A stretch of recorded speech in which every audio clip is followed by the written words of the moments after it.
para gravar aqui para a gente começar, hein, gente? Já são 1 hora, né? 13 horas. Vamos lá, para a gente não perder muito tempo.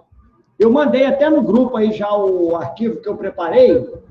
Como na semana passada, retrasada, quer dizer, nós fizemos uma revisão de conteúdo, hoje eu preferi selecionar algumas questões, né, mais recentes, de 2011 para cá, tá? Para que a gente pudesse discutir algumas questões. É óbvio que nós vamos aproveitar e rever alguma matéria também, algum conteúdo que aparecer lá, então. Beleza? Então, para isso,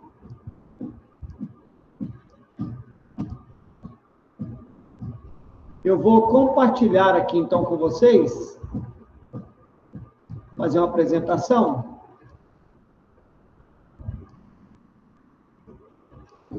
A partir de agora, Lucão, você que vai ter que aceitar a turma aí. Beleza. Beleza? Show de bola, então. Estão vendo aí a minha tela, galera? Ó, já entrou mais uma aí, Lucão. Aí é com você agora, hein? Tô aceitando aqui, pode ir. Tá vendo a minha tela aí, cara? Tá beleza? Tá beleza. Então tá joia. Então vamos lá, galera. Começar a nossa revisão. Primeiro, parabéns aí, né? Eu acho que todos que estão fazendo o nosso revisional compareceram no Enem. Não tivemos... O nosso índice de comparecimento é 100%, enquanto que o índice de comparecimento aí no INEP, né, é menos de 50%. Então, nós já saímos na frente. Parabéns a todos aí, tá? Hoje nós vamos entrar na nossa revisão, a minha revisão número 4. Eu fiz 3 revisões lá atrás, você deve lembrar. Eu fiz uma de bioquímica, eu fiz uma de botânica e eu fiz uma de plantas, reinos vegetais. Aqui também está dentro de botânica, mas é uma coisa mais específica. Tá? Hoje nós vamos entrar com as 3 também. Bioquímica, classificação de seres vivos, que é botânica, né? E também plantas. Vamos começar com os compostos químicos da célula. Beleza? Só para a gente dar uma lembrada rápida aqui, ó. Dentro da célula nós temos 2 tipos de compostos. Os compostos inorgânicos, ou os minerais, que é a água e os sais minerais. Tá? Sem dúvida nenhuma, a água é a mais abundante. Tá? E os compostos orgânicos, que são os glicídios, lipídios, protídeos, cálcio, ferro, fósforo, vitamina A e ácidos nucleicos. Então, ó, glicídios, lipídios, protídeos, vitaminas e ácidos nucleicos. Esses são os compostos que constituem todas as células vivas. Tá joia? Joia. Vamos começar, então, com o Enem de 2014. Tá? A questão é o seguinte: na década de 1940, na região centro-oeste, produtores rurais cujos bois, porcos, aves e cabras estavam morrendo por uma peste desconhecida, fizeram uma promessa que consistiu em não comer carne e derivados até a peste fosse debelada. Assim, durante 3 meses, arroz, feijão, verduras e legumes formaram o prato principal desses produtores. Então, praticamente faltou o quê? Carne. Tá? Eles não comiam carne. Então, deixar claro isso. Para suprir o déficit nutricional a que esses produtores rurais se submeteram durante o período de promessa, foi importante que eles terem consumido alimentos ricos em... Tá. Primeira coisa, eles não estavam consumindo carne. Então, provavelmente, vai ter um déficit proteico. Vai estar faltando proteína. E a proteína, vocês devem lembrar, que ela é feita de quê? As proteínas são polímeros de aminoácidos. Beleza. Então, vamos lá. Elas precisavam de suprir vitaminas? Não. Tudo bem, se suprir vitamina é sempre bom, mas não é por causa da deficiência nutricional dele. Frutose e sacarose? Também não. Aminoácidos. Opa, mas tem 2 aminoácidos aqui. Ácido graxo também não é, então pula fora. Agora, qual dos 2 ácidos graxos? Os naturais ou os essenciais? Vamos lembrar disso. Os naturais são os ácidos graxos que nós, animais, conseguimos sintetizar. Quando a gente come carboidrato, a gente sintetiza alguns aminoácidos, e esses são classificados como naturais. Portanto, a minha alimentação, mesmo pobre em carne, eu consigo sintetizar os aminoácidos naturais, então eu não vou ficar deficiente deles. eu vou ficar deficiente dos aminoácidos essenciais. Esses só são sintetizados pelas plantas e vão ser transferidos para a carne. Então, esses nós temos que comê-los, tá? Então, letra D é a resposta. Os aminoácidos essenciais. Beleza? 2018 agora. Eu fiz uma separação, galera, de acordo com o assunto. Tá? Então, nós estamos começando a falar sobre compostos químicos da célula. Então, vou falar sobre proteína, carboidratos, lipídios, açúcares, né? Então, vamos lá. O anabolismo e o catabolismo, anabolismo é síntese, catabolismo é degradação, é quebrar, tá? São processos celulares antagônicos, é lógico. O anabolismo é síntese e o catabolismo é a degradação, que são controlados principalmente pela ação hormonal. Por exemplo, no fígado, a insulina atua como um hormônio com ação anabólica. Por que a insulina é anabólica? Porque ela vai estar estimulando a saída da glicose do sangue e indo para o fígado. Vocês lembram disso aqui? Ó? Nós estudamos lá atrás. Ó. A insulina, ela tira a glicose do sangue, manda a glicose para o fígado. E por que é anabolismo? Porque no fígado a glicose vai ser unida com glicose, com mais glicose, com mais glicose, com mais glicose, com mais glicose, e vai formar o glicogênio, beleza? Por isso que a insulina é anabólica. Ela estimula a tirada da glicose do sangue e a formação do glicogênio no fígado, beleza? Por outro lado, o glucagon faz exatamente o contrário. Ele quebra o glicogênio, degrada, destrói, catabolismo o glicogênio no fígado e libera a glicose no sangue, beleza? Voltemos lá então. Por exemplo, no fígado, a insulina atua como um hormônio de ação anabólica, produzindo glicogênio, enquanto que o glucagon de ação catabólica, quebrando o glicogênio e liberando glicose no sangue, beleza? Em caso de um indivíduo com hipoglicemia, está com pouca glicose no sangue, o hormônio citado que atua no catabolismo, na degradação, que é o glucagon, ele induzirá o organismo a quê? A realizar a fermentação láctica? Tem nada a ver. Metabolizar aerobicamente a glicose? Nada a ver. Produzir aminoácido? Tem nada a ver com aminoácido. Transformar ácido graxo em glicogênio? Claro que não. Glicogênio não é de ácido graxo. Estimular a utilização do glicogênio, exatamente. Ele vai catabolizar o glicogênio e vai liberar glicose para jogar no sangue. Letra E. Tá vendo? Show de bola. Bem, agora vou falar uma questão sobre lipídios. A fluidez da membrana, lembra que a membrana é um mosaico fluido. O que é uma coisa fluida, gente? É uma coisa líquida, pastosa, mole, ela é fluida, tá? A fluidez da membrana é caracterizada pela capacidade de movimento das moléculas e componentes dessa estrutura. Os seres mantêm essa propriedade de duas formas: controlando a temperatura, tá? ou alterando a composição lipídica da membrana. Neste último item, na composição lipídica, ele está falando sobre lipídio, tá? O tamanho e grau da insaturação da cauda hidrocarbônicas dos fosfolipídios, conforme representado na figura ao lado, está aqui, ó. Aqui nós lembramos de um fosfolipídio que tem uma cabecinha polar, lembra disso? Onde tem o ácido fosfórico, e dois rabinhos apolares, onde tem os ácidos graxos. Quando a fita é linear, significa que ela é saturada. E quando ela é quebradinha assim, ó, significa que ela é insaturada, beleza? Essa dobra aqui significa insaturação. Quanto mais insaturação, mais líquido é o lipídio, tá? Então, quanto mais insaturação tiver o lipídio, mais fluida vai ser a membrana. E, além disso, quanto mais o lipídio estiver saturado e um ao ladinho do outro, mais estável vai ficar a bicamada lipídica e menos fluida ela vai ser. Então, quanto mais o lipídio estiver desse jeito, menos fluida ela será. Beleza? Então, vamos lá. Isto ocorre quando a maior quanto maior for a magnitude das interações entre os fosfolipídios, menor será a fluidez da membrana, é o que eu acabei de falar. Olha bem, olha esse primeiro tipo de membrana aqui, olha. Os fosfolipídios estão tão interagindo um com o outro que essa membrana vai ser pouco fluida, igual a essa aqui.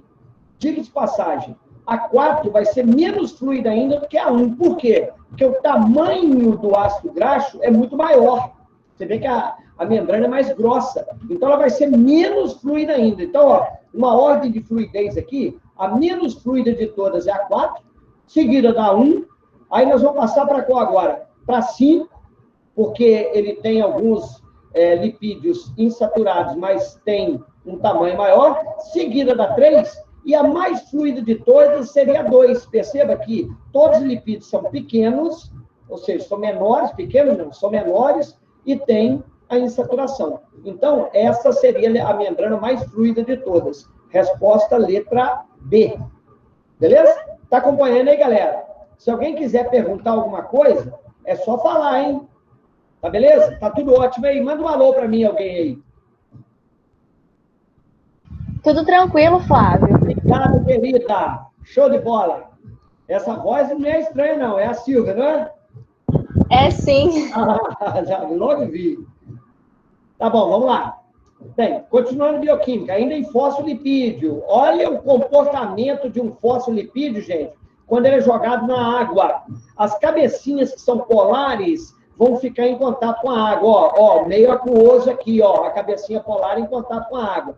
Os rabinhos, que são apolares, vão ficar no meio dessa micela, a gente chama isso aqui de micela lipídica, uma bolha de lipídio, tá? Protegidos do contato com a água, essa parte interna da micela aqui, ó. Quando colocamos em água, os fosfolipídios tendem a formar lipossomos, ou micela lipídica, estruturas formadas por uma bicamada lipídica, conforme mostra na figura ao lado.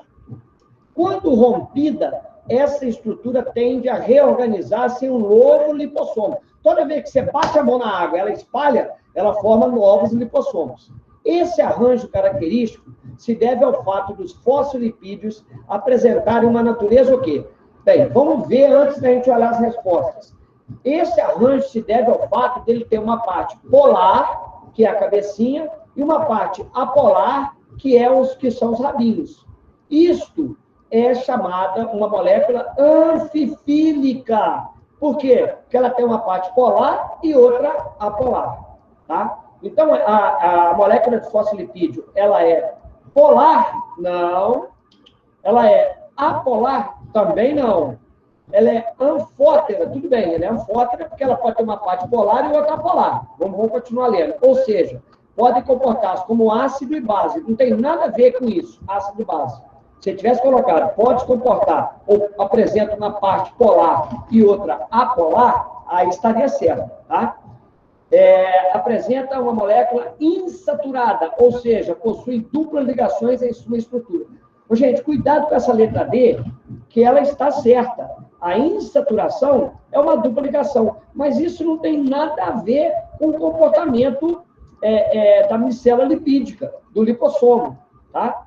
Anfifílica, ou seja, possui uma parte hidrofílica, que é a cabecinha, e uma parte hidrofóbica, que são os rabinhos. Beleza, letra E. Estamos gabaritando aí, show de bola.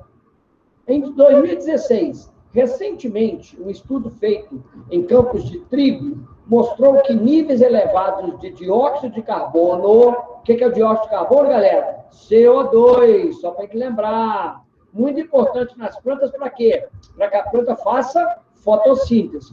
O nível de gás carbônico na atmosfera é por volta de 0,04%. É muito baixo, tá? Então, ele, inclusive, é um limitador de fotossíntese em alguns locais, tá? Bem, o CO2 ele é importante para a planta? Para fazer fotossíntese. Mas ele está dizendo aqui que níveis muito elevados podem prejudicar, né, o trigo. Vamos ver. Muitos elevados de dióxido de carbono na atmosfera prejudicam a absorção de nitrato. Vamos parar um bocadinho. O nitrato que é o NO3, tá? O NO3, ele é absorvido pelas plantas. Gente, o nitrogênio, você deve ter visto isso no ciclo nitrogênio. Ele só tem duas maneiras que ele pode ser absorvido pela planta. O NO3- ou o NH4+. Nenhuma outra forma de nitrogênio é absorvido por planta. Ou é o nitrato, ou é o amônio, NO3- ou NH4+, só. E para que o nitrogênio é absorvido pela planta? Para formar os aminoácidos. Para que formar aminoácidos? Para produzir proteína. Então, o nitrato vai ser usado pela planta para produzir proteína. Tudo isso você já pensou. Consequentemente, a qualidade nutricional desse alimento pode diminuir à medida que níveis de dióxido de carbono na atmosfera atingirem as estimativas para as próximas décadas, ou seja, que subirem o CO2. Então, vamos lá, vamos entender. Se aumenta a quantidade de gás carbônico, o trigo absorve menos nitrato. Se ele absorve menos nitrato, ele produz menos aminoácido. E se ele produz menos aminoácido, o trigo, que é uma planta, um vegetal muito proteico, ele vai diminuir a capacidade nutricional dele de proteína. Neste contexto, a qualidade nutricional do grão de trigo será modificada principalmente pela redução de quê? Aí ficou fácil, né, galera? Tá? De proteína. Tá? Vai reduzir a quantidade de proteína que tem nesse trigo. Beleza? 2018 agora. No ciclo celular, atuam moléculas reguladoras. O que é uma molécula reguladora? É que faz regulagem. Por exemplo, você pode pegar uma chave de fenda e regular o aperto de um parafuso. Você pode apertar mais ou desapertar o parafuso. Então, isso é uma molécula, isso é uma ferramenta reguladora. Aqui eu estou falando de moléculas que regulam o metabolismo celular. Dentre elas, a proteína P53 é ativada em resposta à mutação do DNA. Ou seja, essa proteína P53, ela age sempre que tem uma mutação no DNA. Como é que ela age? Não sei, vamos ver. Ela age evitando a progressão do ciclo celular. Ou seja, olha bem que interessante. Se há uma mutação do DNA, essa proteína não deixa a célula continuar a dividir. Para que ela não quer deixar a célula dividir? Para não formar duas ou mais células defeituosas, com DNA mutante. Beleza? Então, essa proteína P53, ela é ativada, ela regula o metabolismo quando o DNA sofre uma mutação e ela evita que a célula continue sofrendo mitose ou meiose. Até que os danos sejam reparados, aí ela libera ou induzir na célula a autodestruição, uma apoptose celular. Então, essa proteína, gente, ela é muito importante para evitar que você crie células defeituosas no seu corpo. Beleza? A ausência dessa proteína, se você não tem essa proteína, o que vai acontecer? As suas células, mesmo aquelas que sofreram mutação por algum problema, tá? Elas vão continuar se dividindo. Automaticamente você vai multiplicar células mutantes no seu corpo. Esta multiplicação pode levar a várias consequências, dentre elas a formação de câncer, né? Então vamos lá. A ausência dessa proteína vai reduzir a síntese de DNA? Não, é o contrário. Se você não tem a proteína, a célula não vai parar de dividir, ela vai continuar multiplicando o DNA. Então está errado. A saída imediata do ciclo celular? Não, é o contrário. É a presença da proteína que bloqueia o ciclo celular. Quando você não tem a proteína, não tem o bloqueio do ciclo. Ativação de outras proteínas reguladoras. Isso eu não sei, não falou nada disso. Induzindo a apoptose. Tá. Pelo que eu entendi, a proteína é que induz a apoptose. Agora, a ausência dela não vai induzir a apoptose. Então, está fora. A manutenção da estabilidade genética. Contrário. A presença da proteína é que mantém a estabilidade genética da célula. Por quê? Ela impede que uma célula que tem um DNA mutante se multiplique. Proliferação de células exageradas. A ausência dessa proteína poderá favorecer a proliferação de célula exagerada, resultando na formação de um tumor. Claro que sim, essa que é a resposta. Pode formar até um câncer. Por quê? Porque como não tem a proteína para regular, a célula mutante vai se multiplicar, vai formando células cada vez mais mutantes, e essas células mutantes começam a parar de funcionar, formando um tumor, que pode ser um câncer, né? Se ele for maligno. Beleza? Bem, antes de eu passar para a próxima, eu vou sempre fazer umas revisõezinhas básicas. Vamos lembrar o RNA aqui, ó, que é o ácido ribonucleico. Ele é um monofio, tá? Ele tem ribose. As bases hidrogenadas dele é adenina, guanina, citosina e uracila, não tem timina. Ele é encontrado no núcleo do citoplasma. Nós temos 3 tipos de RNA. O mensageiro, que tem um código genético chamado códon. O ribossômico, que não tem código genético, ele é exceção, porque ele é um RNA estrutural, ele forma um ribossomo. E o transportador, cujo código genético dele é o anticódon. Aqui, ó, um monofio de RNA. E o DNA é o ácido desoxirribonucleico. Ele é um bifio de polinucleotídeo em alfa-hélice. Lembra que ele está na forma de uma espiral. A pentose dele é a desoxirribose. Ele tem as bases púricas adenina e guanina, que são bases que têm 2 anéis aqui, ó. E a citosina e a timina, que são bases que têm apenas um anel. Tá? São as bases pirimídicas. A adenina vai se ligar à timina com 2 pontes de hidrogênio. E a guanina vai se ligar à citosina, cuidado, não esqueçam disso, com 3 pontos de hidrogênio. O DNA só é encontrado no núcleo. No citoplasma tem DNA que a gente chama citoplasmático, em mitocôndrias, cloroplastos e centríolos. Bem, outra coisa importante a lembrar dos ácidos nucleicos é o dogma central da biologia. Como é que uma célula, gente, consegue pegar o DNA, que tem informação genética, e produzir cabelo louro? Vamos lá. O DNA, ele pode se autoduplicar ou se replicar. Essa reação química aqui chama replicação ou autoduplicação. É quando o DNA duplica ele mesmo. Nós vimos uma proteína agora mesmo que controlava essa duplicação do DNA. Transcrição é quando você pega a informação do DNA e transfere essa informação, transcreve essa informação para o RNA. Beleza?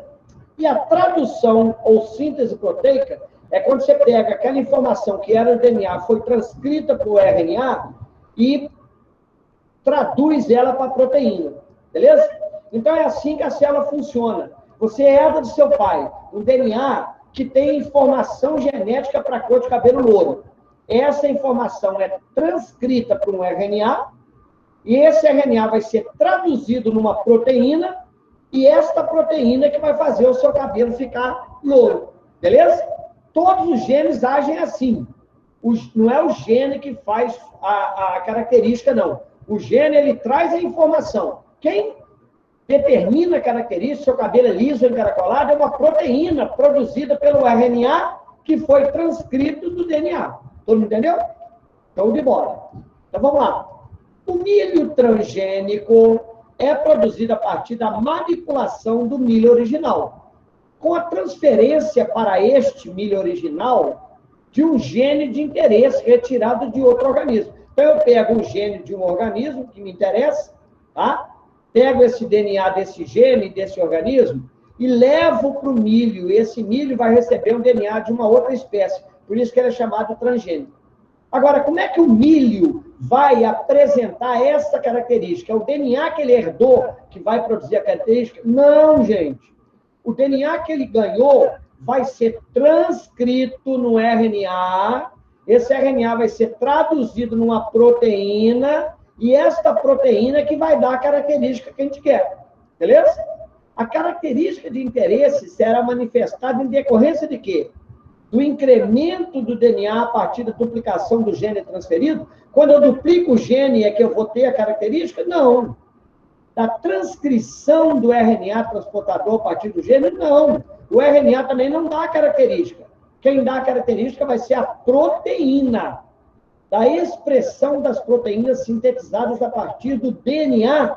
Não é o DNA que produz a proteína, não. E outra coisa, aí ele fala ainda DNA não hibridizado. É o contrário. O DNA que vai dar a característica nova que eu quero para esse milho é o DNA hibridizado. A síntese de carboidrato. Gente, carboidrato não tem nada a ver com um pedaço. Vamos ver se é a última. A tradução do RNA mensageiro sintetizado a partir do DNA recombinante. Exatamente isso é que é a resposta. Olha como é que é fácil isso, galera. Tá? É só você estar antenado no que a gente está falando. Beleza? Bem, um estudante relatou que o mapeamento do DNA de cevada foi quase todo concluído e seu código genético desvendado. Na realidade, galera, nós não desvendamos o código genético da cevada. Nós desvendamos o seu genoma. Genoma é outra coisa, tá? Genoma é a sequência de genes que ele tem, tá? Chamou atenção para o número de genes que compõem esse código genético e que a semente de cevada, apesar de pequena, possui um genoma mais complexo do que a espécie humana. Acredita-se que o homem tem aproximadamente 30 mil genes no nosso genoma, sendo boa parte desse código constituída de sequências repetidas.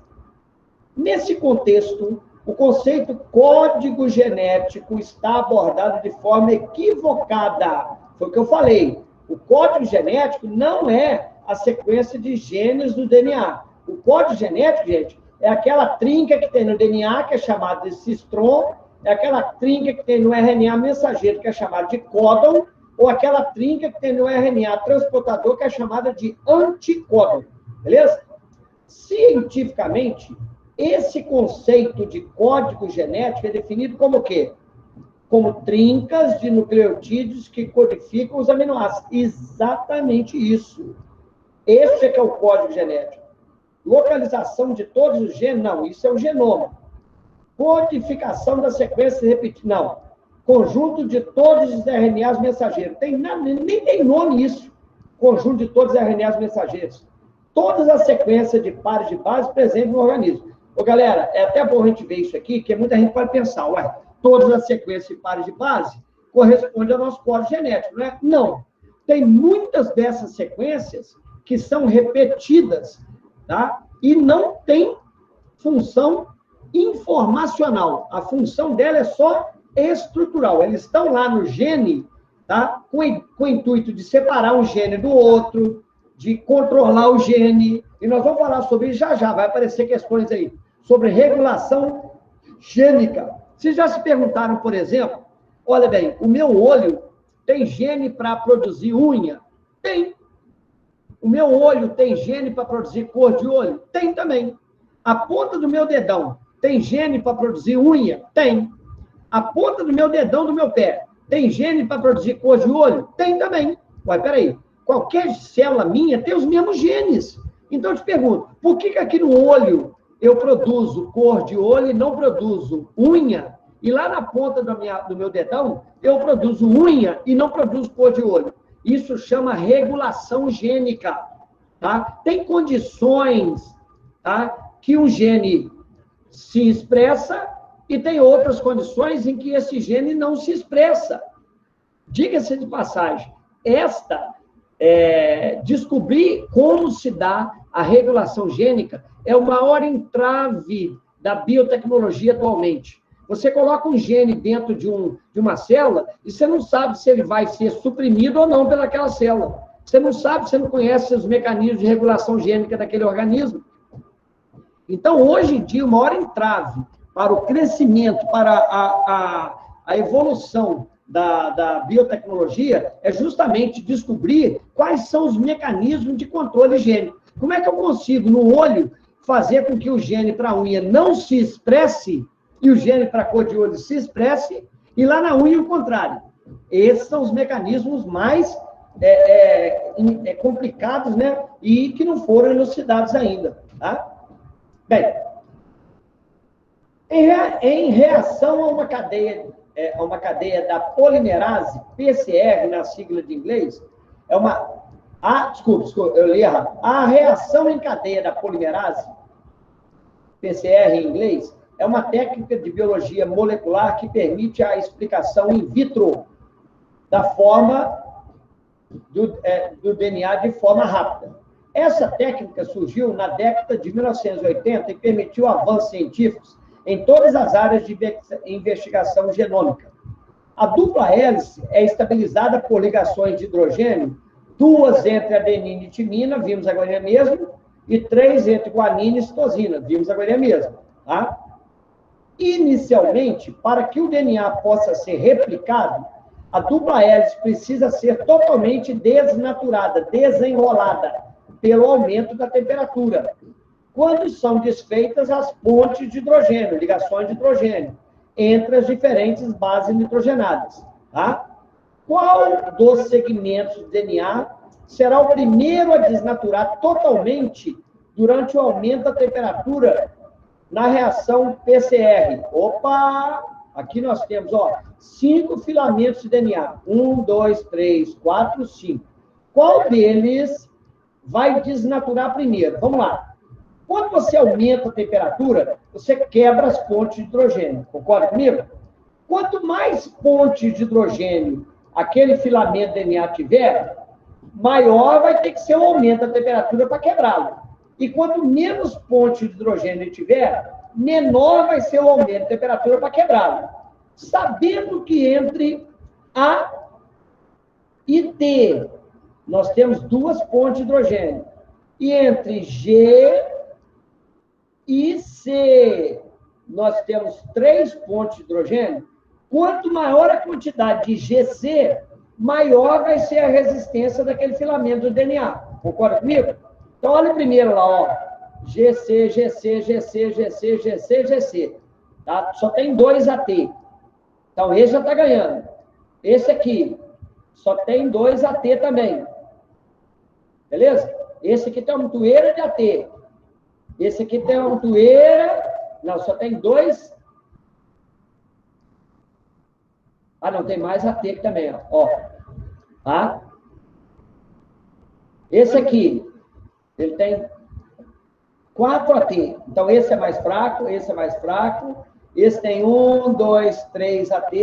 E esse aqui só tem 2 AT. Então, sem sombra de dúvida, é o primeiro que é o mais resistente. Por quê? Porque eles têm, aqui só tem 2 pontes de hidrogênio, aqui só tem 2. Tudo bem? Mas aqui tem 3, aqui tem 3, aqui tem 3, aqui tem 3, aqui tem 3 também. Tá vendo? Aqui tem 3 também. Então, aquele primeiro DNA lá, ele é muito mais resistente. Beleza? Ô, Flávio. Pode falar, querida. Naquele caso, ele não estava querendo o que ia desnaturar primeiro, não? Então, qual dos segmentos do DNA será o primeiro a desnaturar? Ah, o mais fraco. É o contrário do que eu falei, gente. É verdade, o mais fraco é o que tem mais AT. Obrigado, desculpa, tá vendo? Eu dei mole agora, eu interpretei ao contrário, eu errei essa questão de bobeira. Então, o mais fraco é o que tem mais AT. Então, vamos lá, aqui tem aqui é o mais forte, isso aqui vai demorar mais tempo a desnaturar. Então, tá errado. Esse é o segundo mais forte. Esse tem 1, 2, 3, 4. Esse tem 1, 2, 3. Esse tem 1, 2, 3, 4, 5, 6. É esse aqui o que vai desnaturar primeiro. Obrigado, Laurinha. Eu ia errar essa questão no Enem, hein? Quer dizer, não ia errar, não. Você vê que eu dei mole aqui, eu li errado. O primeiro a desnaturar é o mais fraco. É o que tem mais dupla ligação. Obrigado, querida. Na verdade, eu não errei, não. Estou testando vocês para ver se vocês estão prestando atenção na aula, né? Sempre, né, Flávio? Tá certo, galera. Vamos embora. Vamos para frente que atrás vem gente. Tem coisa pra caramba aqui. Os vegetais biosintetizam determinadas substâncias, por exemplo, alcaloides, flavonoides. Gente, essa biossíntese aqui, tá? É você pegar compostos orgânicos e produzir novos compostos. Isso é biossíntese. Cuja estrutura química e a concentração variam no mesmo organismo em diferentes épocas do ano e no estágio de desenvolvimento. Então, tem uma planta que, uma época do ano, ele pode ter uma alcaloide, tá? Ela pode produzir alcaloide, e tem uma época do ano que eles não produzem alcaloide, tá? Beleza? Por exemplo, a planta do tabaco. Se você colher o tabaco jovem, ele não vai ser muito bom para produzir o cigarro. Tá? Por quê? Porque ele não vai ter a grande quantidade de nicotina alcatrão que ele precisa de ter. Agora, se você deixar a planta do tabaco florescer ou florir, né, ela vai produzir uma grande quantidade de alcaloide e automaticamente ela vai ter aquela essência, né, terrível, que eu acho terrível, do cigarro. Muitas dessas substâncias são produzidas para a adaptação do organismo a variações ambientais. Radiação ultravioleta, temperatura, parasitas, herbívoros. Tem plantas, gente, que produzem substâncias de tanino para evitar que insetos comam as suas folhas. Tá? Estimula a polinização. Tá? As variações qualitativas e quantitativas na produção dessas substâncias durante o ano são possíveis porque o material genético do indivíduo... Vamos entender. Por que a planta, numa época do ano, produz mais alguma coisa e, numa outra época, produz menos alguma coisa? Por que será? Porque ela sofre recombinação do seu material genético? Claro que não, gente. Se o material genético ela mudar, ela vai sofrer uma mutação. Tá? Muda ao longo do ano, em diferentes fases da vida. O material genético vai mudar. Galera, o nosso material genético ele é estável. Quando ele muda, normalmente a gente tem um problema sério, um câncer, e a gente morre. Tá? Deixa eu molhar a palavra aqui, peraí.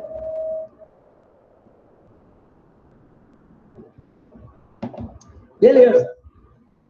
O material genético cria novos genes. Galera, você já nasce com o número X de genes, não vai criar novos genes nunca. Altera a sequência das bases nitrogenadas. Galera, se vocês alterarem a sequência da base nitrogenada, você está sofrendo uma mutação. Tá? Possui genes transcritos diferentemente de acordo com cada necessidade. Voltamos àquilo que eu falei no início. A planta tem genes que, numa época do ano, vão ser transcritos. E, em outra época do ano, por causa da temperatura, por causa da água, por causa do pH do meio, por causa da fertilidade do solo, por causa do estágio vegetativo que a planta está, ela vai, numa época do ano, ela vai codificar aquele gene, o gene está lá, não muda nem nada. Numa época do ano, ele é transcrito, numa outra época, ele não é transcrito. Regulação gênica. Olha como é que esse tema é recorrente no Enem. Toda hora, eles querem embolar a cabeça da gente, achando, muita gente acha que o gene vai mudar. Numa época do ano tem um gene X, numa outra época outro gene. Não, os dois genes estão lá. Numa época um gene é transcrito, numa outra época o outro gene é transcrito. Beleza? Tá? Então, letra E, possui genes transcritos diferentemente, de acordo com cada necessidade. O formato das células de organismos pluricelulares, tá, é extremamente variado. Existem células discoides, como é o caso das hemácias, as que lembram a estrela, como é o caso dos neurônios, e algumas alongadas, como é o caso das células musculares. Beleza? Em um mesmo organismo, a diferenciação dessas células ocorre outra vez. Por que uma célula é diferente da outra? Ah, porque uma célula tem gene e a outra não tem. Não, gente. Todas as minhas células têm os mesmos genes. É porque alguns genes são transcritos numa célula e outros não. E na outra célula, os outros são transcritos e os alguns não. Entenderam? Então, vamos lá. Em um mesmo organismo, a diferenciação dessas células ocorre porque produzem mutações específicas? Não. Possuem DNA mitocondrial diferente? Não. Apresentam conjunto de genes distintos? Não. Todas as nossas células têm o mesmo conjunto de genes. Tá? Expressam porções distintas do genoma? Exatamente. Tá? Terem um número distinto... Como é que pode um mesmo organismo ter uma célula com número X de cromossomo e outra célula com número Y? Isso não existe. Letra D de tatu. É porque o cara era fã da Du. Beleza? Continuando as bioquímicas, nos dias de hoje, podemos dizer que praticamente todos os seres humanos já ouviram em algum momento falar sobre o DNA e o seu papel na hereditariedade da maioria dos organismos. Porém, foi apenas em 1952 um ano antes da descrição do modelo DNA para uma dupla hélice feita por Watson e Crick, que foi confirmado, sem sombra de dúvida, que o DNA é o material genético. No artigo em que Watson e Crick descreve a molécula DNA, eles sugeriram um modelo como a molécula deveria ser replicada.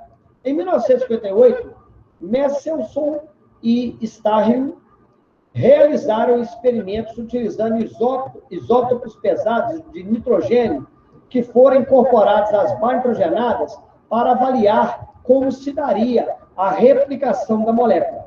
A partir dos resultados, confirmaram o modelo sugerido por Watson e Crick, e tinha uma premissa básica, o rompimento das pontes de nitrogênio para as bases nitrogenadas.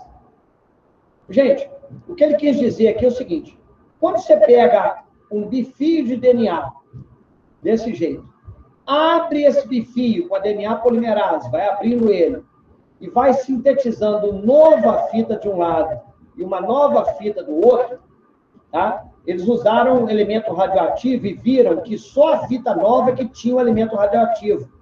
A fita velha não tinha o elemento radioativo. Então, o que eles mostraram com isso? Que o DNA, ele tem uma duplicação semiconservativa. Uma fita é velha e uma outra fita é nova. Beleza?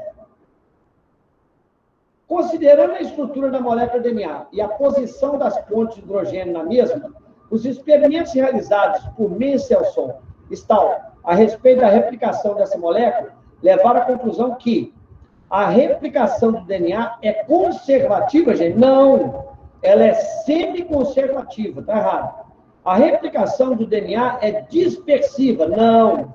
A replicação é semiconservativa. Opa! Tá aqui, ó.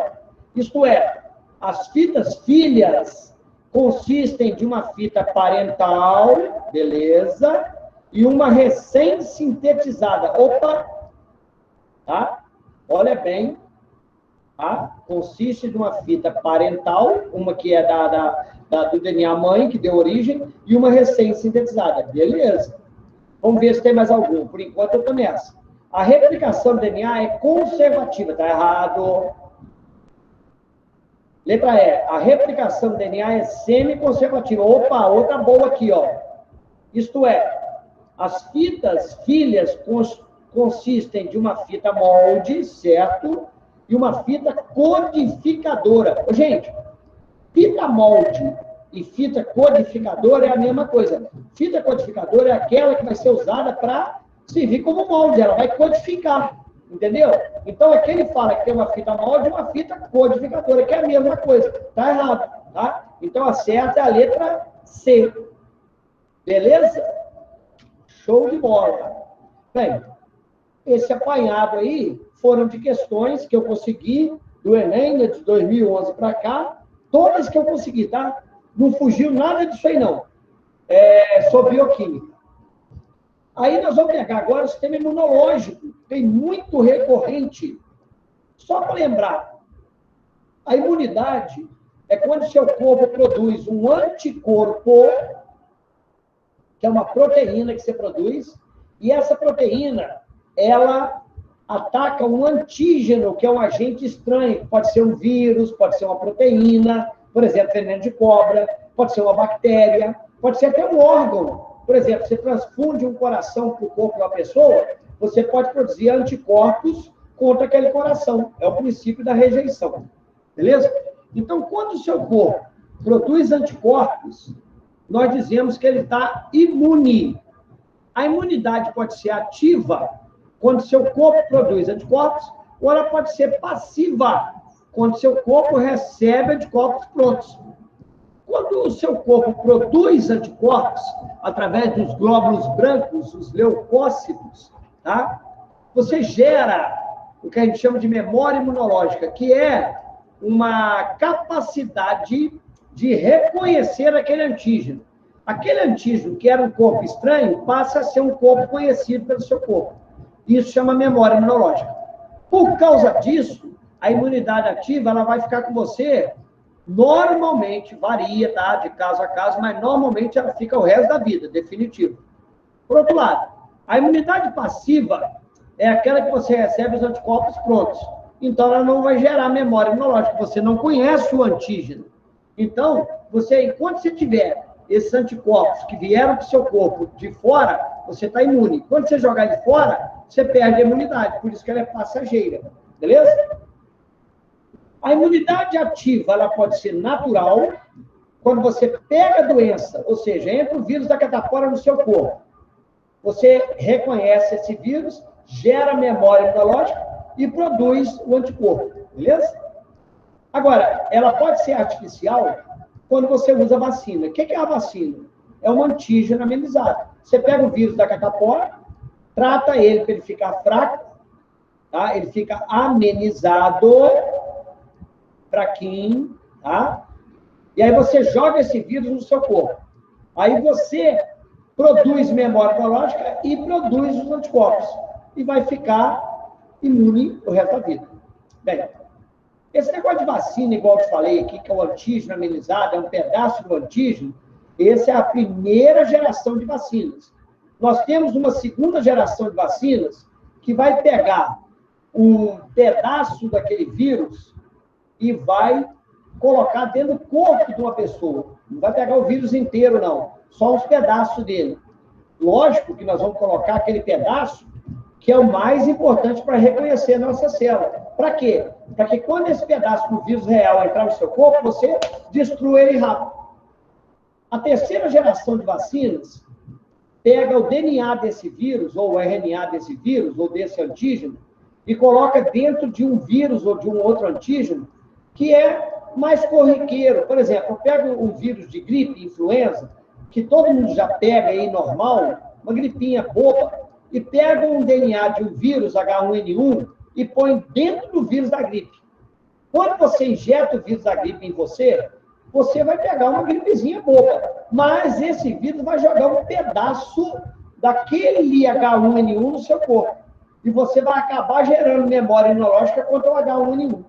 Essa é a terceira geração de vacinas.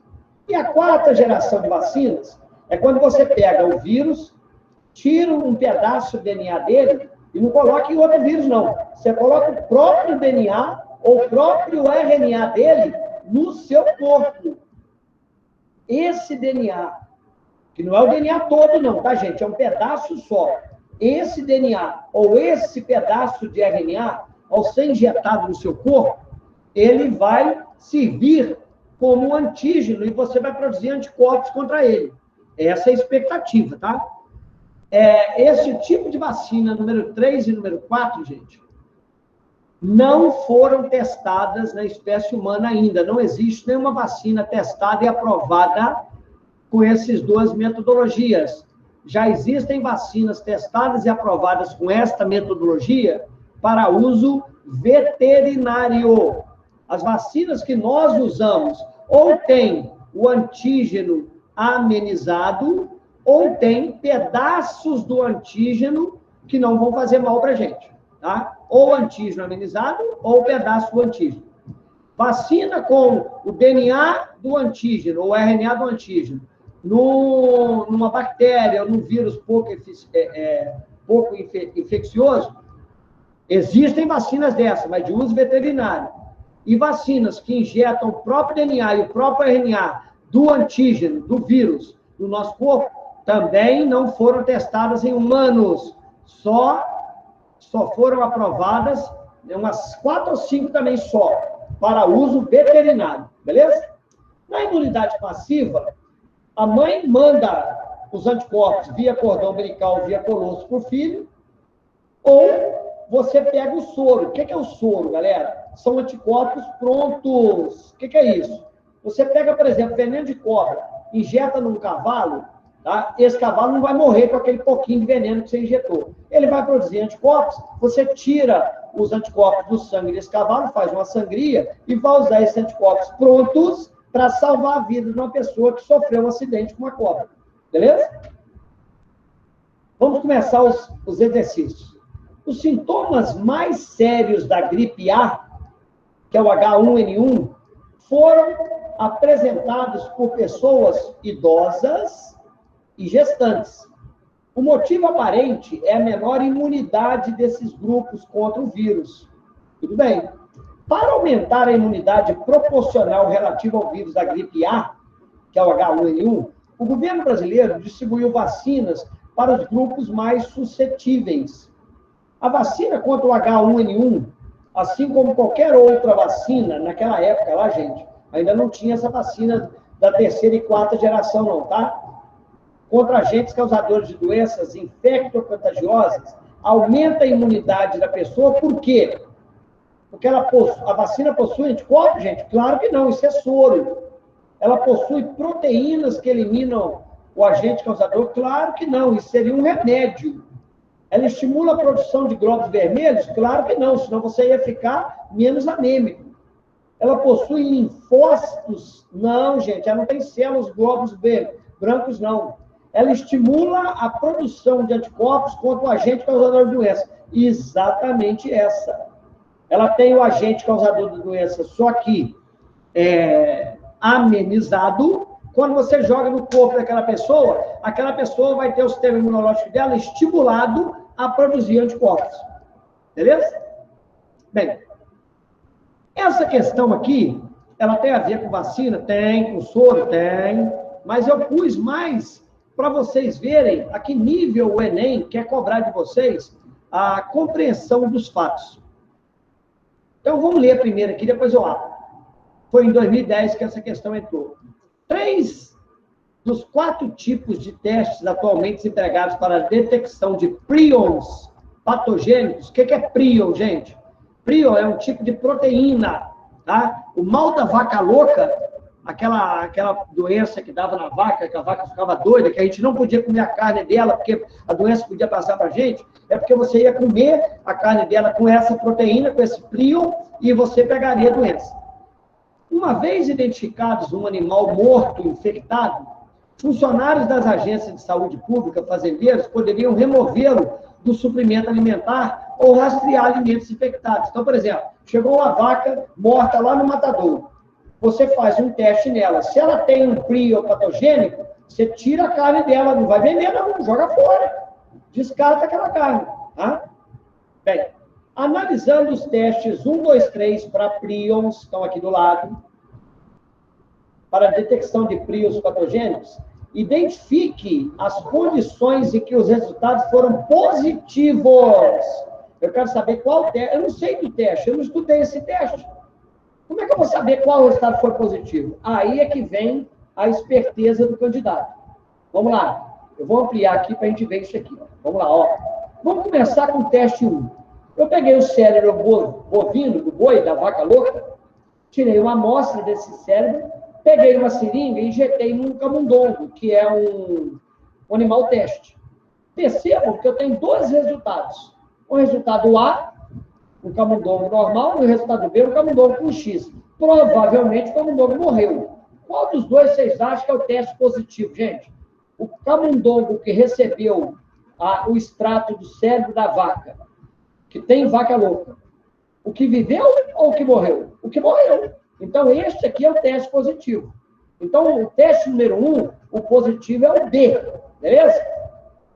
Vamos para o teste número 2. Eu pego o cérebro da vaca louca, tiro um extrato dela, coloco esse extrato numa lâmina. Lâmina para a gente ver no microscópio. Aí, nessa lâmina, eu ponho um anticorpo que reconhece o prion. Eu vou pôr um anticorpo que reconhece um prion. Esse anticorpo, ele vai atrás só do prion. Ele não agarra aonde não tem o prion. Aí eu olho no microscópio. Percebam que na lâmina A está cheio de pontinho com o anticorpo agarrado. E na lâmina B não tem nenhum pontinho. O poste está lisinho. Significa que o anticorpo não agarrou na lâmina B. Ô, gente, se ele agarrou na lâmina A e não agarrou na lâmina B, é porque os prions que são sensíveis a esse anticorpo só podem estar na amostra da lâmina A. Então, a lâmina A é positiva e a lâmina B é negativa. Beleza? Teste 3. Eu pego o cérebro da vaca louca, faço uma extração com laboratório, trituro, jogo uma proteína, uma protease, que é uma enzima que digere a protease, o prion, beleza? Este prion é colocado no gel, tá vendo? Ó? Aí, nesse gel, eu vou colocar um marcador específico para o prion patogênico, o PRP3. Não importa qual marcador que é esse. Esse marcador, ele vai atrás do prion, beleza? Olha a lâmina A. Não teve coloração nenhuma. Então, o marcador não agarrou na lâmina A. E na lâmina B? Teve 3 pedacinhos onde houve onde o marcador específico agarrou. Então, a lâmina B é que é o positivo. Então, vamos lá, ó. Lâmina B positivo, lâmina A positivo, lâmina B positivo. Beleza? A presença do prion nos 3 testes, ou seja, o resultado positivo vai ser BAB. Então, vamos lá, ó. BAB. Letra C. Animal B, lâmina A e gel B. Exatamente número 3. Tem a ver com anticorpos isso aqui, gente? Tem, mas é mais a atenção do candidato que está sendo cobrado aqui, beleza? A atenção e a esperteza do candidato. Enem 2014. Embora sejam produzidos e utilizados em situações distintas, os imunobiológicos 1 e 2... Que imunobiológicos são esses? Deve estar falando aqui na figura, já a gente vai lá. Atuam de forma semelhante em humanos e equinos, pois... Tá, vamos ver o que está lá. Bem, o imunobiológico 1, que eu não sei o que é, tá vendo uma enfermeira aqui, ó? Ela está aplicando vírus e bactérias no corpo de uma pessoa. Ô, gente, você não aplica um vírus e uma bactéria infecciosa numa pessoa para matar a pessoa. Então, esse vírus e essa bactéria só pode estar amenizado. Então, qual é o imunobiológico 1, aonde tem o antígeno amenizado? É a vacina. Então, o imunobiológico 1 é a vacina. Vamos lembrar disso. Vacina. Beleza? Vamos lá. Imunobiológico 2. Eu pego o veneno da cobra, tá vendo aqui a cobra, o veneno? Eu pego um pouquinho dele e injeto no cavalo. Então, o imunobiológico 2, ele é o antígeno próprio. Não é o antígeno amenizado, não. É o antígeno mesmo, é o próprio veneno da cobra. Não tem nada de amenizado aqui, não. Ah, então vai matar o cavalo. Não, eu vou usar numa quantidade pequena para o cavalo não morra. Depois eu extraio o que do cavalo? Os anticorpos dele e vou aplicar esse anticorpo no homem. Opa, então o imunobiológico 3 é quem? É o soro, que já tem anticorpos prontos. Beleza, matei. Imunobiológico 1 é a vacina, imunobiológico 2 é o antígeno e o imunobiológico 3 é o soro, que eu vou aplicar na pessoa e ela está pensando aqui, nossa, eu fui picado pela cobra e estou tomando soro aqui para não morrer. Beleza? Tá. Eu quero comparar o 1 com o 2. O 1 que é a vacina e o 2 que é o antígeno. Quando eu aplico a vacina na pessoa, o que eu quero? Que a pessoa produza anticorpos para ficar protegido contra o vírus. Quando eu aplico o veneno de cobra no cavalo, o que eu quero? Que o cavalo produza o anticorpo. Portanto, a aplicação da vacina na pessoa, que é estimular o sistema imunológico, é produzir anticorpo. E a aplicação do antígeno no cavalo, que é estimular o sistema imunológico do cavalo, é produzir anticorpo. Então, ó, os imunobiológicos 1 e 2 atuam de forma semelhante no homem e no cavalo. Sim, pois eles conferem o quê? Imunidade passiva? Não, é ativa. Transferem células de defesa? Claro que não. Suprimem a resposta imunológica? Não, ao contrário. Estimula a produção de anticorpos? Exatamente isso. Eu vou estimular o homem a produzir anticorpos de forma mais segura, por isso que eu vou usar a vacina, e vou estimular o cavalo a produzir anticorpos de uma forma mais perigosa, mas o cavalo é caso com a cobaia, usando a produção para produzir o soro. Desencadeia a produção de antígeno? Não, eles são antígeno. Eles desencadeiam a produção de anticorpos. Beleza? Letra D. B. Beleza? Continuando nessa área, né, bioquímica. Ô, gente, quantas horas, hein? Nossa, já é quase 2 horas. Vamos dar mais rápido. Vários métodos são empregados para a prevenção de infecções de micro-organismos. Dois desses métodos utilizam micro-organismos vivos, e são eles vacinas atenuadas, tá? Que eu acabei de falar, que é a vacina do tipo a primeira geração, construídas por patógenos avirulentos, e os probióticos, que contêm bactérias benéficas. Na figura, são apresentados 5 diferentes mecanismos exclusivos do patógeno pela ação do probiótico no intestino animal. Gente, probiótico é uma bactéria boa que eu jogo no intestino daquele animal. Para quê? Para ela competir com o vírus, para competir com a bactéria que causa doença. 2, para ela produzir substâncias antibacterianas. A minha bactéria pode matar a outra bactéria que vai me causar infecção. 3, ela pode disputar pelo sítio de adesão. A minha bactéria, o meu probiótico, agarra no meu intestino e não deixa a bactéria doente agarrar a gente. Desculpa, eu não olhei aqui embaixo, ó. É porque eu já olhei antes, né? Ó, quando está assim, é nutriente. Esse negocinho cheio de perninha é o patógeno, que causa doença. Quando é bolinha ou tracinho, é o probiótico. E quando é uma anteninha, é a imunoglobulina, ou seja, é o corpo produzindo anticorpos. Beleza? Bem, o probiótico, então, ele pode competir com o patógeno, ele pode produzir substâncias antibacterianas para matar o patógeno, ele pode disputar o sítio de adesão no intestino, não deixando o patógeno aderir, diminuindo a probabilidade da doença. Ele pode estimular a produção de imunoglobulinas, estimulando o sistema imunológico. Ele pode a manutenção da integridade epitelial. Ele faz o epitélio ficar íntegro. Beleza? Bem, qual o mecanismo da ação desse probiótico? Promove um efeito similar a uma vacina. O que a vacina faz? Estimula a produção de anticorpos. Então, o efeito que é semelhante à vacina é exatamente estimular a formação de imunoglobulinas, que é o 4. Tá? Então, letra B. É o número 4. Letra B. Show de bola. A vacina, o soro e os antibióticos, cuidado, hein, gente? Vacina é anticorpo, desculpa, é o antígeno amenizado para estimular anticorpo. Soro, anticorpo pronto. Antibiótico, a gente usa contra a bactéria. É um remédio contra a bactéria. Vamos lembrar isso. A vacina e o soro antibiótico submetem os organismos a processos biológicos diferentes. Pessoas que viajam para regiões que ocorrem alta incidência de febre amarela, vírus, picada de cobra, aí tem que ser o quê? Soro. E leptospirose, que é uma bacteriose, tem que ser antibiótico. Querem evitar e tratar desses problemas de saúde relacionados a ocorrências, devem seguir determinadas orientações.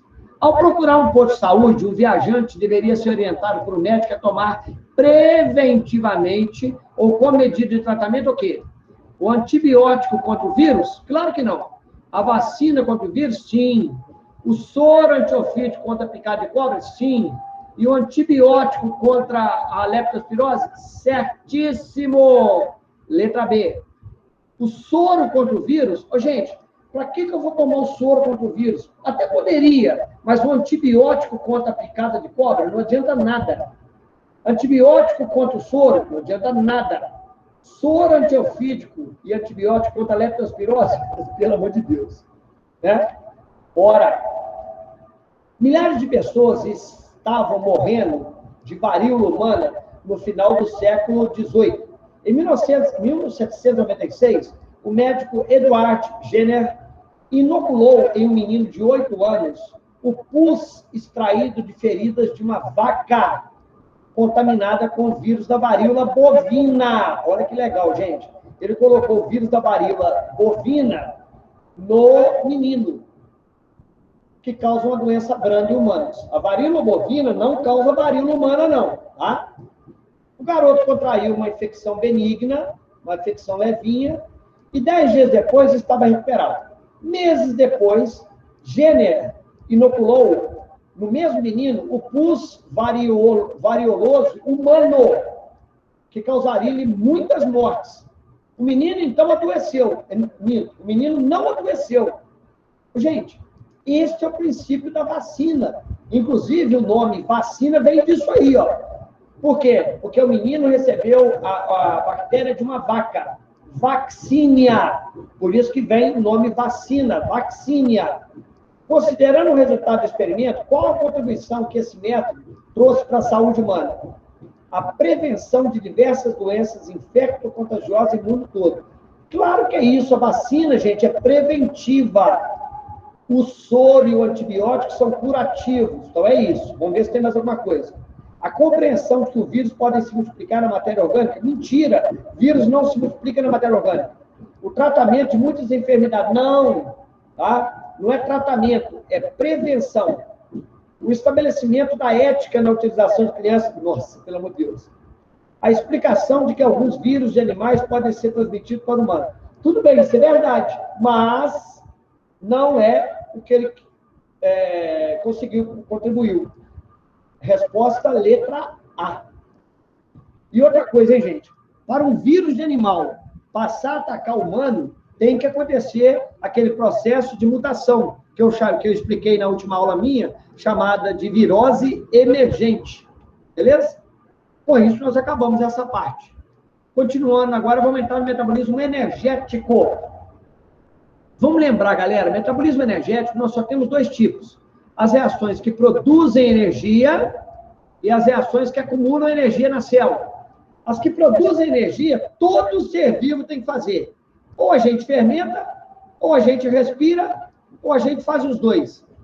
Quem faz fermentação e respiração?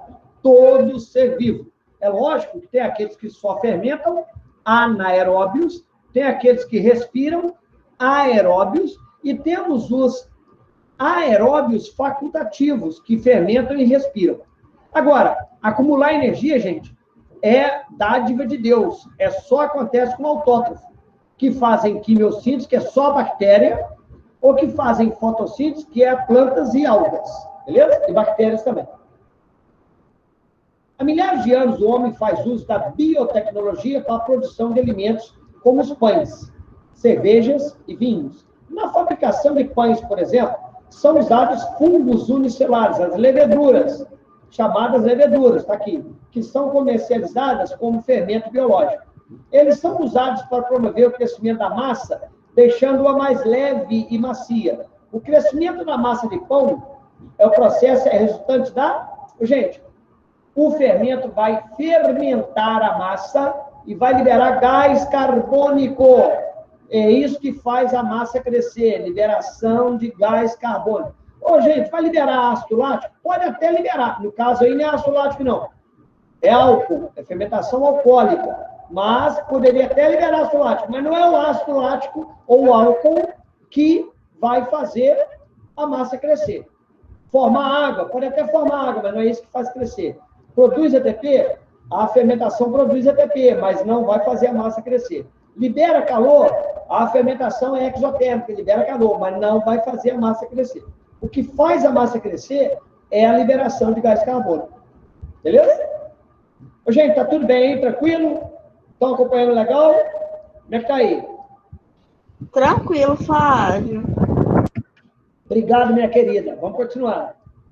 Esse aqui eu pus, ele é quase que de ecologia, mas dá para fazer. A coleta de fezes de animais domésticos em sacolas plásticas e os seus descartes em lixeiros convencionais pode criar condições de degradação que geram produtos prejudiciais ao meio ambiente.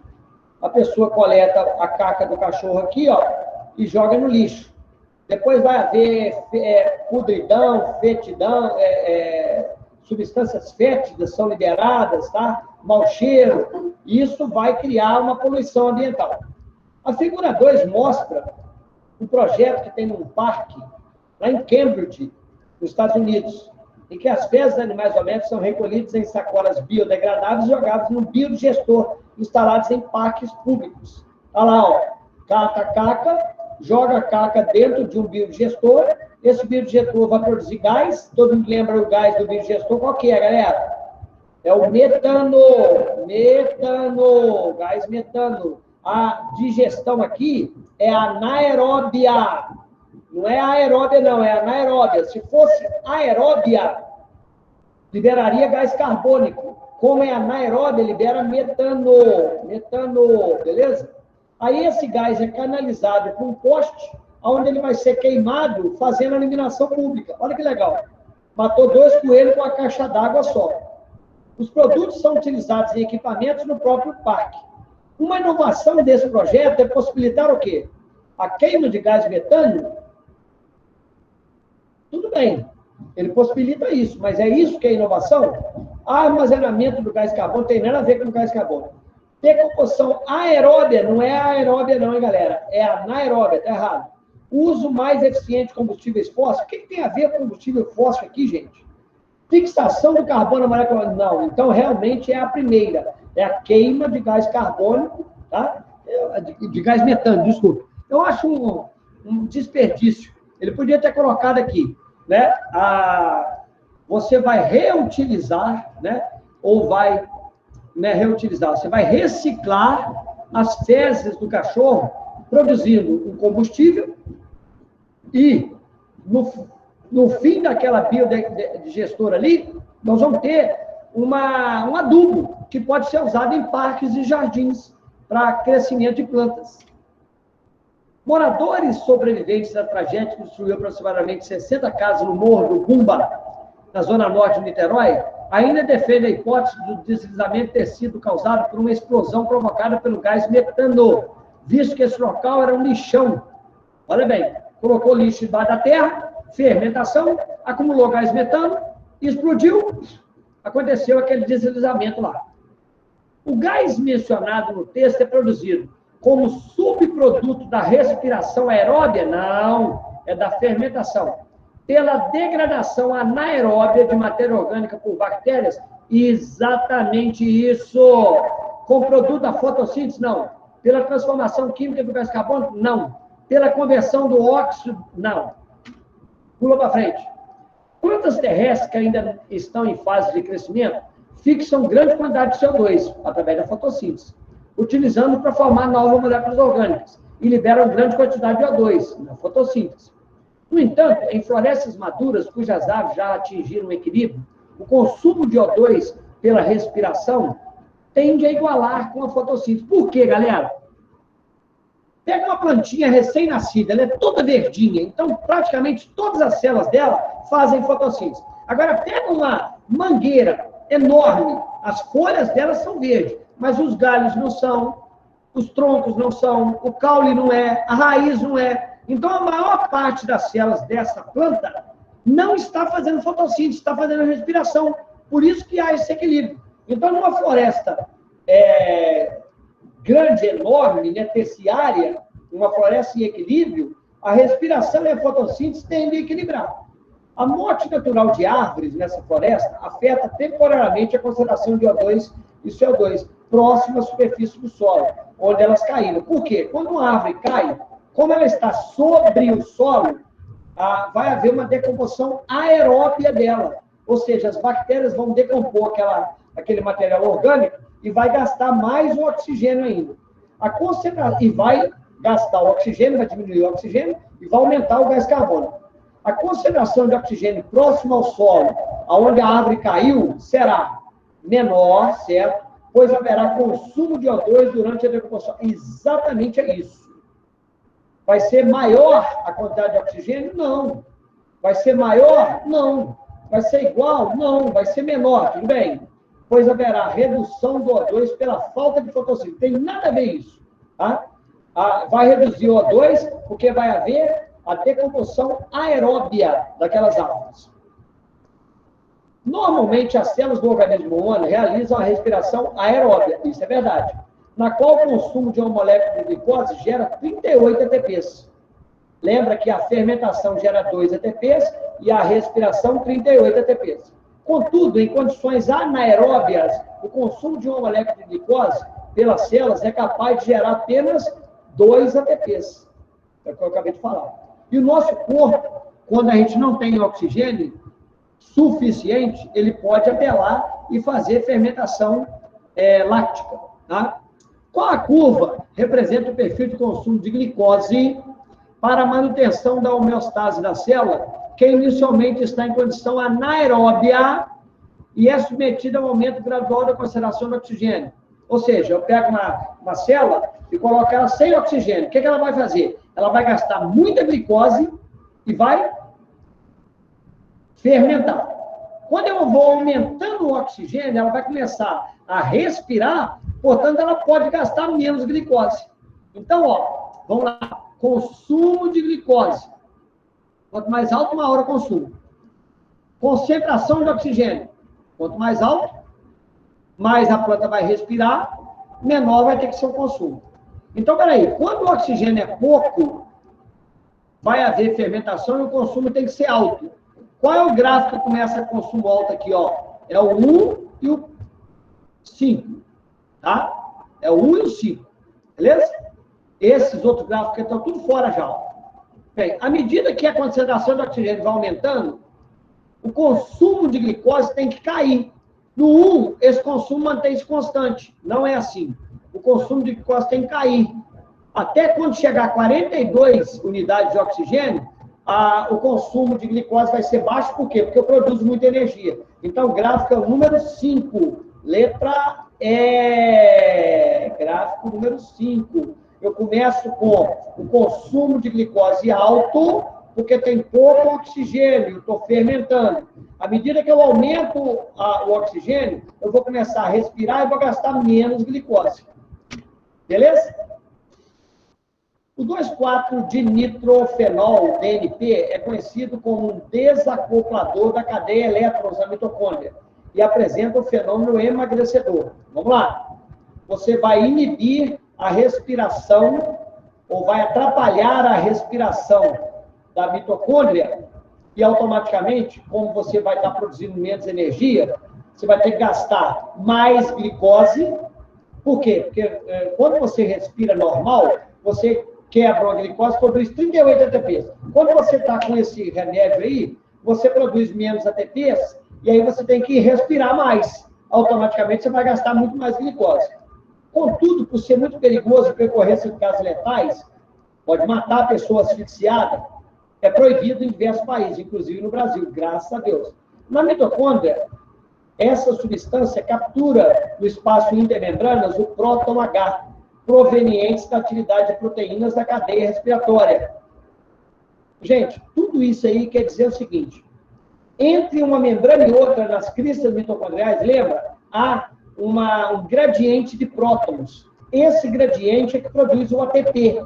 Quem estudou respiração comigo, não agora na revisão, lá dentro de sala, vai lembrar que o ATP é produzido na cadeia transportadora de elétrons através da fosforilação oxidativa devido ao gradiente que se forma nas cristas mitocondriais.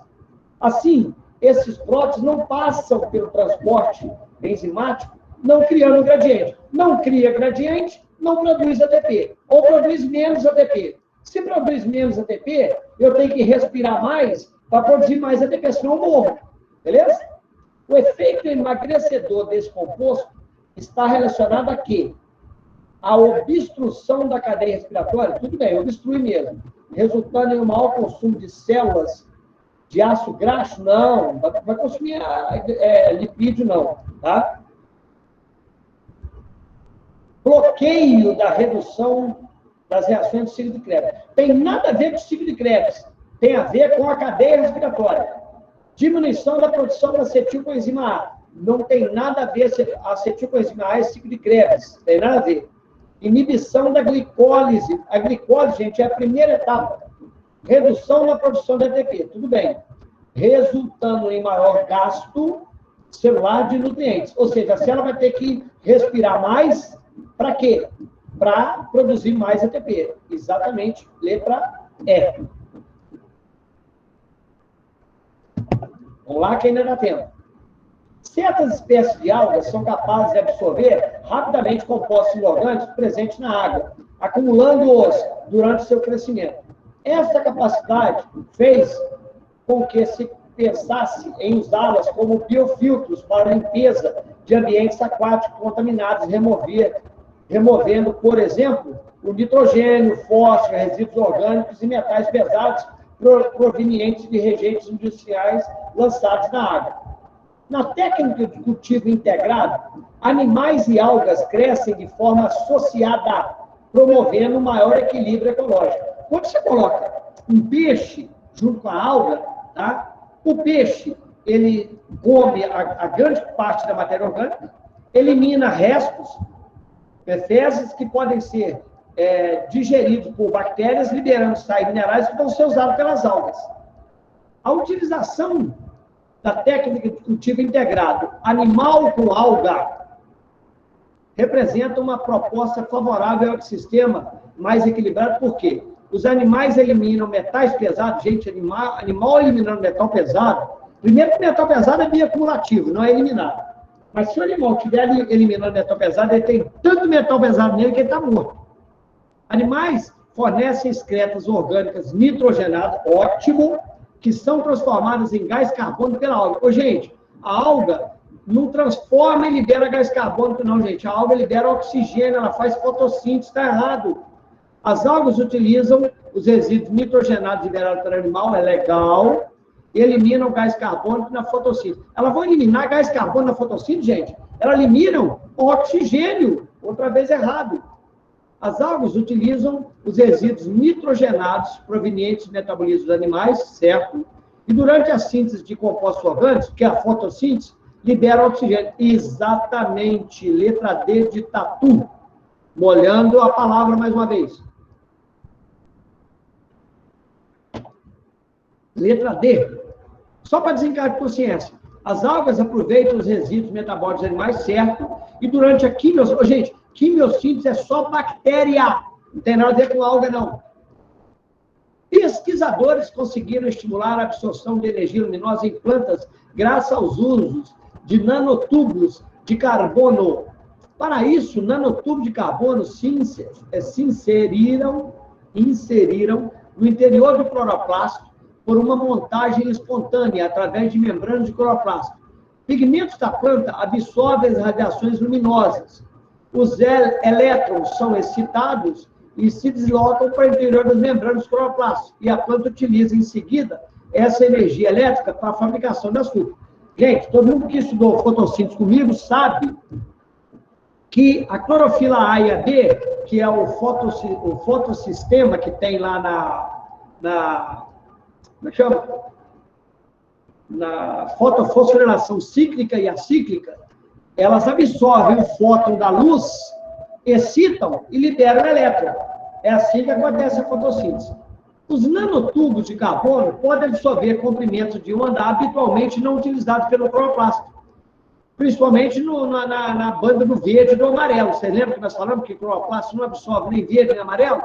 E os pesquisadores tiveram a ideia de utilizá-lo como antenas, estimulando a conversão de energia solar para os cloroplastos, aumentando o transporte de elétrons. O aumento da eficiência fotossintética, pelo fato dos nanotubos de carbono promoverem diretamente o quê? Gente, como o nanotubo de carbono absorve a energia desse comprimento de onda que a planta normalmente não iria absorver, ele vai absorver mais quantidade de fótons. Letra B. Beleza?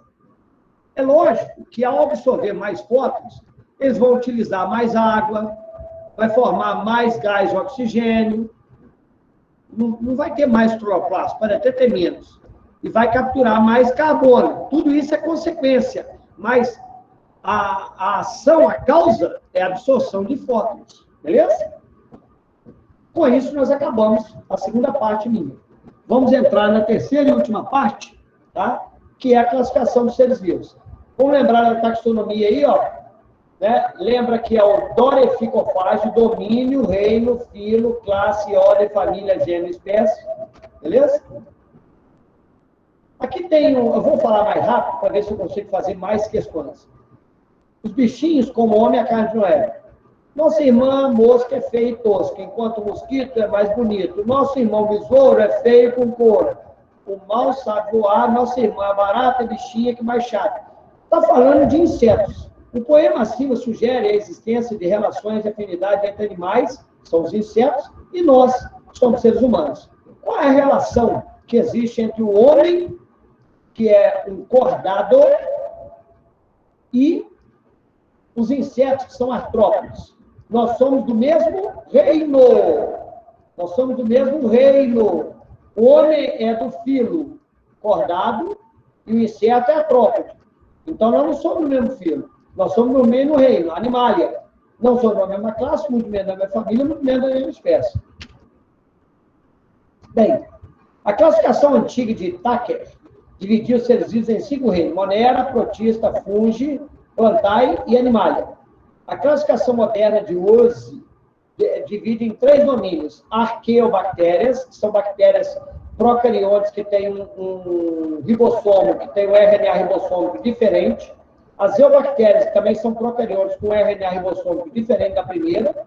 E a eucária, que são eucariontes que têm um RNA ribossômico também diferente. Ou seja, a classificação moderna é baseada nos tipos de RNA ribossômico. Então, em que se baseia a classificação moderna?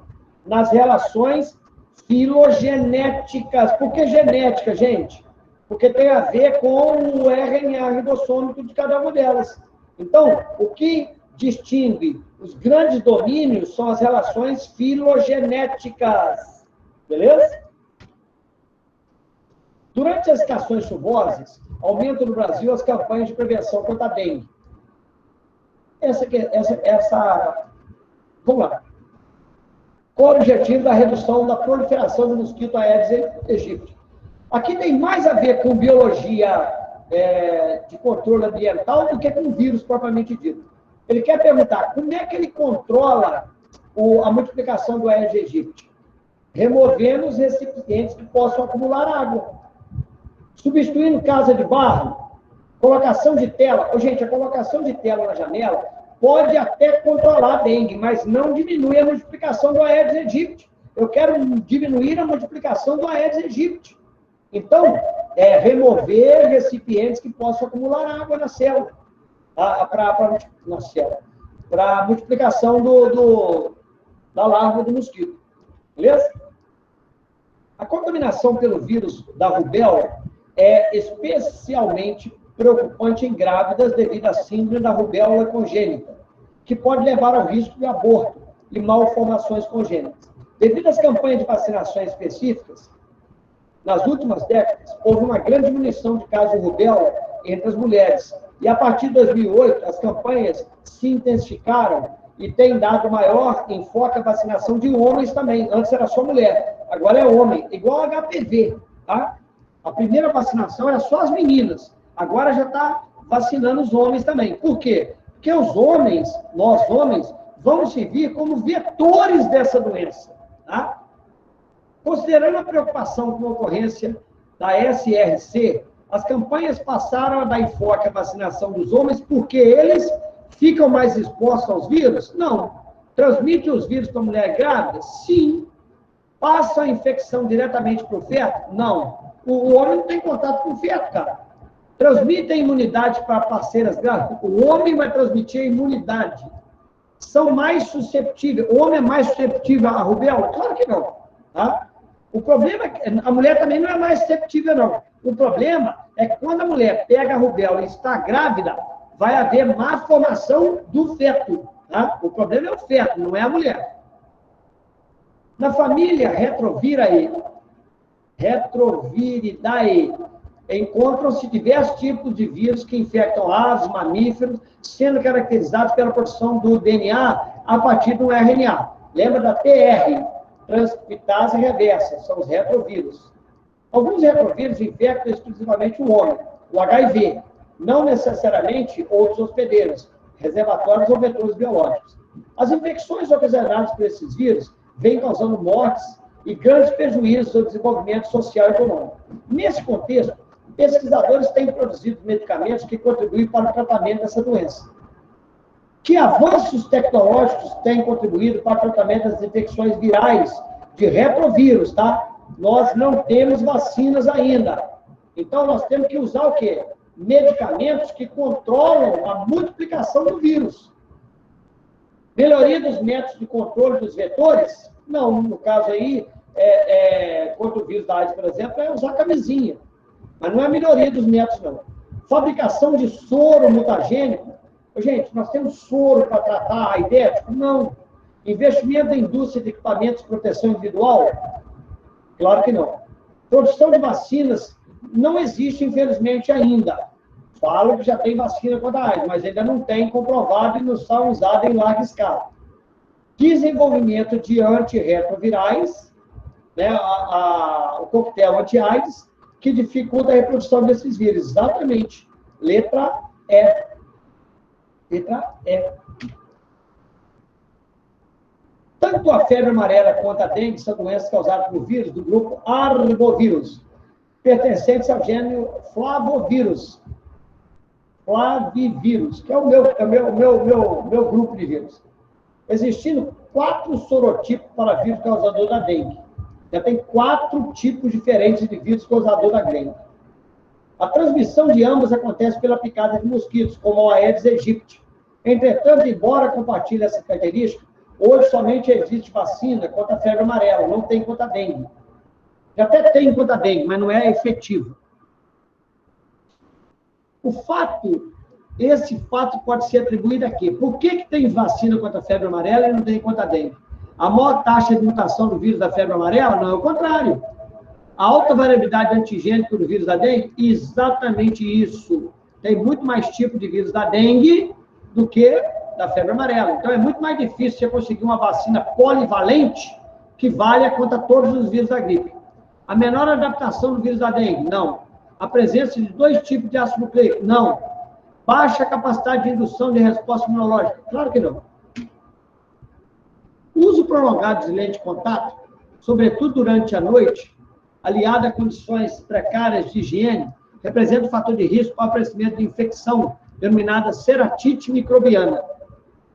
Ô, gente, já deu 2h30.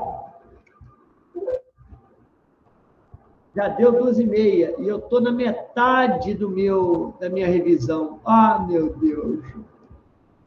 Eu vou ver com o Lucão lá. Olha lá, ainda falta... Eu parei no 46. Ainda falta a parte de plantas todinha. Eu vou ver com o Lucão, depois eu marco um horário para eu acabar isso com vocês. O que é que vocês acham? Entendeu? Amanhã de tarde, por exemplo. Vocês que sabem. Beleza? Senão vocês não vão descansar agora. Tem que dar uma descansadinha também, né? Eu preparo muita coisa. Às vezes eu falo demais, galera. Vocês desculpem aí.